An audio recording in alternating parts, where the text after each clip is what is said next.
Hey guys, welcome to our channel. This is Sam. Today special ఏంటో చూసేద్దామా?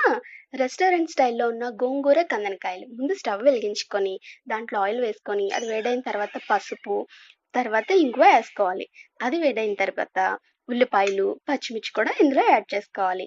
దాని తర్వాత అల్లం వెల్లుల్లి వేసి బాగా ఫ్రై చేసుకోవాలి.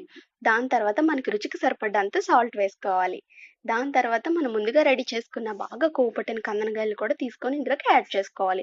దీంట్లోకి మనం సాల్ట్, కారం కూడా కలిపిన కందనకాయల ముక్కలు. తర్వాత చికెన్ మసాలా కూడా దీంట్లోకి మనం యాడ్ చేసుకోవాలి. ఇవి బాగా ఫ్రై చేసుకోవాలి. దాని తర్వాత మనం ముందుగా రెడీ చేసుకున్న గోంగూర టమాటా మిశ్రమాన్ని కూడా ఇందులో యాడ్ చేసుకోవాలి. ఆ మిగిలిన వాటర్ బాయిల్ చేయగా వచ్చిన వాటర్‌ని కూడా ఇందులో మనం యాడ్ చేసుకోవాలి. దాని తర్వాత కొత్తిమీరతో మొత్తం కవర్ చేయాలి. అప్పుడు చూడండి యమ్మీ యమ్మీ టేస్టీ టేస్టీ అయిన చికెను, కందనకాయలు రెడీ. దాని తర్వాత మనం తీసి సర్వ్ చేసుకోవడమే. ఇంకంతే. ఈ వీడియో మీకు నచ్చిందా? అయితే లైక్ చేయండి, షేర్ చేయండి, సబ్స్క్రైబ్.